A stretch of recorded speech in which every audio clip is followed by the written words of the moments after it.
কামৰূপ মহানগৰ জিলাৰ ডিমৰীয়া শিক্ষাখণ্ডৰ PMশ্ৰী কপালকাটা প্ৰাথমিক বিদ্যালয়।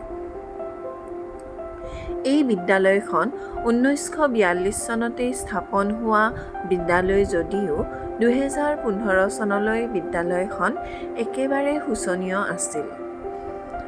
2018 চনত সমূহ শিক্ষক-শিক্ষয়িত্ৰী, মাতৃগোট আৰু পৰিচালনা সমিতিৰ সহযোগত বিদ্যালয়ৰ উন্নয়নৰ বাবে প্ৰচেষ্টা হাতত লোৱা হয়।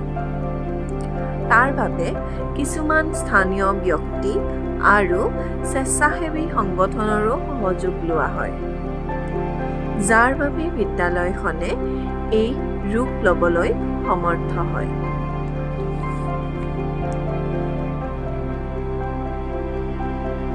লাহে লাহে আমাৰ বিদ্যালয়খনে উন্নয়নৰ দিশে অগ্ৰসৰ হয় আৰু কামৰূপ মহানগৰ জিলাৰ ভিতৰত একমাত্ৰ প্ৰাথমিক বিদ্যালয় হিচাপে PMশ্ৰী বিদ্যালয় হয়।